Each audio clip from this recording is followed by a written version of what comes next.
Saudações, leitores e seguidores do Instituto Liberal. Eu sou o Lucas Berlanza e este é mais um IL Flash, aquele momento da semana em que a gente elenca os 7 artigos que mais impactaram, que mais fizeram sucesso no nosso site oficial e nas nossas redes sociais.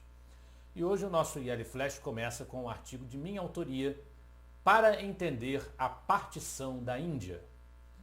Na verdade, esse artigo ele é um comentário sobre um filme indiano, um filme de Bollywood, a que eu assisti através da Amazon Prime, com legendas em inglês, porque não tem legendas em português, chamado Vir Zara, que é um filme de 2004, é um romance dramático, mas que, entre outras produções audiovisuais de origem indiana, que constantemente abordam, evocam esse assunto, ele faz uma alusão e faz um comentário cinematográfico, um comentário dramático, narrativo, acerca das tensões nacionais da Índia, do evento conhecido como Partição da Índia. Quando a Índia se proclamou independente em 1947, por desgaste do sistema colonial britânico, houve uma divisão do país. Uma parcela da população de maioria muçulmana ficou num novo país chamado Paquistão e a própria Índia ficou separada. Então, existe uma história dramática de tensão, foi uma separação com muita violência. E a mensagem que o filme passa é uma mensagem de os dois países são semelhantes, todos são seres humanos. Então isso não deixa de ter, embora o enfoque não seja esse, mas não deixa de ter uma inspiração liberal nessa argumentação, no sentido das aspirações mais nobres da humanidade que advém do pensamento liberal, de considerar a dignidade de todos os indivíduos como tais, como seres humanos enquanto tais, eles são dignos, têm direitos, devem ser tratados com igualdade. Quem não é tratado com igualdade é o empresário brasileiro. Nós temos empresários privilegiados, empresários perseguidos. E sobre a situação complicada no Brasil, sob o ponto de vista do ângulo da mineração, nós temos o artigo da Juliana Maia Bravo Cotes, da burocracia ao enriquecimento ilícito da União. Uma face da mineração no Brasil.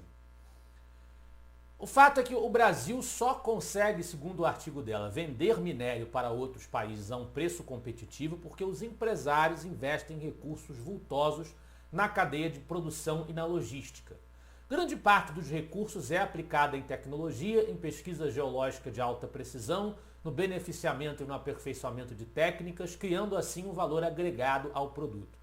A cifra que o Estado busca condenar nessas ações abrange todo o custo de produção, os custos com folha de pagamento, os insumos, os encargos tributários, aquelas famosas siglas PIS, COFINS, IRPJ, CSSL, ICMS, etc., e até as contribuições sociais, desconsiderando que de qualquer valor obtido com a eventual comercialização dos recursos minerais, apenas uma parte poderia ser considerada como lucro obtido de fato pelo empresário. E a maior parte das ações, as ações judiciais que pesam sobre o empresário da mineração, elas não são para qualquer outro beneficiário, elas não são julgadas procedentes em favor de qualquer outro que não a União, que já concentra recursos tremendamente na nossa suposta Federação Brasileira. A maior parte dessas ações são julgadas procedentes em favor da União. A questão não é aplaudir o cometimento de ilegalidades por parte do empresário de maneira nenhuma, mas é um absurdo viver sob a égide de leis que referendam o enriquecimento sem causa de um ente federativo às custas dos riscos de mercado tomados pelo particular, quando nem eficiência na análise de processos esse ente, o Estado brasileiro, a União, detém. Contra esses problemas, essas distorções jurídicas e econômicas do Brasil, do Estado brasileiro, nós precisamos de empresários capazes de envidar esforços heróicos para desenvolver os seus empreendimentos. E é sobre isso o apelo do artigo do Nelson Afonso Duarte Júnior: o Brasil precisa de mais heróis. E boa parte dos heróis que ele elenca são efetivamente os empresários, que precisam lidar com um coletivismo galopante, uma máquina paquidérmica, como é a máquina do Estado brasileiro. Um dos liberais mais conhecidos, portanto, se levanta contra esse tipo de problema, se levantou contra esse tipo de problema no século XIX, foi John Stuart Mill, apesar das críticas que muitos liberais fazem ao seu pensamento.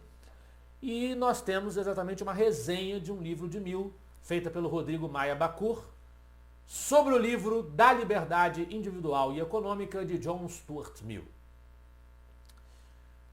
Esse tema vai ser retomado numa outra resenha, também de um associado do Instituto Líderes da Manhã, portanto eu volto a esse tema posteriori e sigo para o próximo artigo, em que nós não temos uma nesga de liberalismo, porque é sobre Cuba. Republicação de um texto sobre a miséria em Cuba. É um artigo do Luan Sperandio, o que dá para comprar com o salário do mês em Cuba. O Luan fez uma pesquisa e ele mostra o que é que o cubano consegue comprar. A gente já comentou, esse artigo também já esteve no IL Flash antes, ele foi republicado nas nossas redes nesta semana, mais uma vez figura entre os artigos na liderança do IL Flash. Uma análise muito bem feita do nosso querido amigo Luan, que hoje atua no Instituto Livre Mercado. Novamente, portanto, como eu havia prometido, uma resenha da obra de Mill, do Matheus Oliveira, A Importância da Liberdade Individual e Econômica. John Stuart Mill foi um pensador que foi muito influente na emergência no Reino Unido daquilo que ficou conhecido como liberalismo social.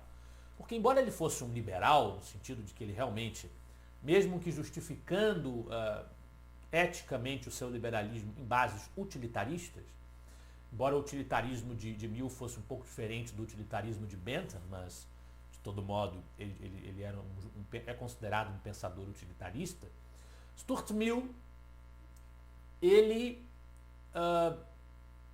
é um liberal porque defende os valores da liberdade individual, a liberdade de expressão praticamente irrestrita na visão miliana.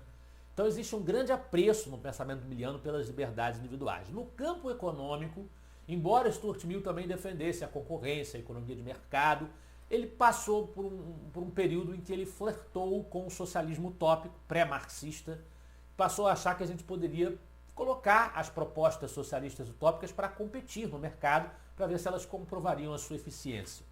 Stuart Mill passou a admitir aspectos intervencionistas na sua concepção econômica.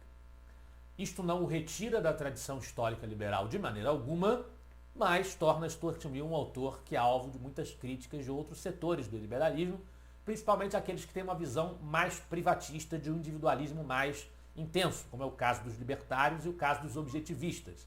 E muitos dos articulistas do Instituto Líderes da Manhã são objetivistas, portanto eles têm uma visão algo crítica do pensamento miliano, embora essas resenhas ressaltam e enalteçam a importância desse autor para a bibliografia liberal.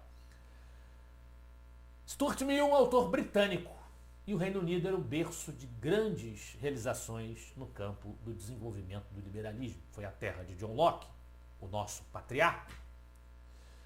E sobre o Reino Unido e sobre a morte da Rainha Elizabeth II é o artigo do Roberto Rachevsky na liderança do IL Flash de hoje, A Morte da Rainha e a Dívida Histórica Britânica.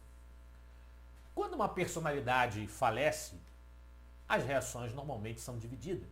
Tem muita gente espírito de porco que atacou a Rainha Elizabeth por ocasião do seu funeral, do seu falecimento. Diz o Roberto, se você acha que a Rainha da Inglaterra deve alguma coisa a alguém por causa do passado remoto da Grã-Bretanha, que foi um país colonizador, da escravidão que em 1801 foi abolida no Reino Unido, a Rainha Elizabeth podia ser bastante idosa, mas ela não é tão velha assim, ninguém é no planeta Terra inteiro, né? Pelo imperialismo com o qual os britânicos, a verdade é essa, civilizaram meio mundo, da Austrália, Nova Zelândia, Hong Kong, Canadá, os Estados Unidos da América, para ficar apenas com os principais, uma coisa fica patente. Você é escravo das suas emoções, do seu ressentimento, do seu vitimismo. Mais adiante ele diz, a presença dos ingleses na África, na Índia, no Caribe e na Palestina não foi muito exitosa. Com Elizabeth II, a Grã-Bretanha experimentou altos e baixos, mas foi no seu reinado que Margaret Thatcher livrou os britânicos do socialismo e ainda deu uma lição aos tiranos argentinos com a vitória na Guerra das Falklands. Quem tem dívida de gratidão com os ingleses são os brasileiros, que desde o Barão de Mauá já dependiam do capital e da tecnologia daquele pequeno país situado numa ilha, dividida da Europa continental pelo Canal da Mancha e o Mar do Norte. Roberto Rachevsky exaltando o legado britânico e puxando a orelha de quem, espírito de porco, vem espezinhar a Rainha Elizabeth II por ocasião do seu funeral. Esse foi o nosso IL Flash de hoje. Eu espero que vocês gostem dos artigos e dos debates proporcionados pelo Instituto Liberal. Semana que vem estaremos de volta. Afinal de contas, para nós, você é a parte mais importante da sociedade. Até a próxima.